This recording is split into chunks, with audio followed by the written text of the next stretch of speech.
You're searching how to buy shares of Mayne Pharma Group Ltd, an Australian pharmaceutical company listed on CBOE Australia under the ticker MYX.ASX.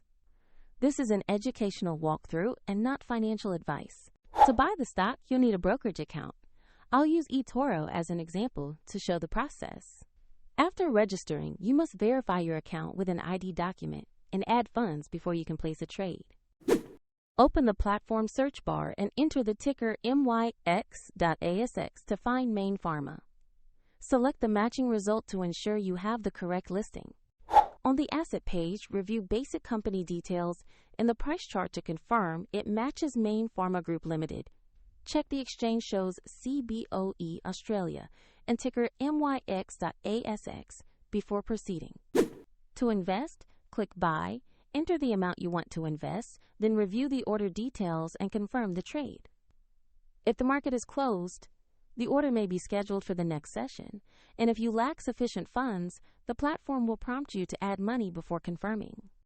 After the order is filled, your position will appear in your portfolio. Check the description for an example link to eToro.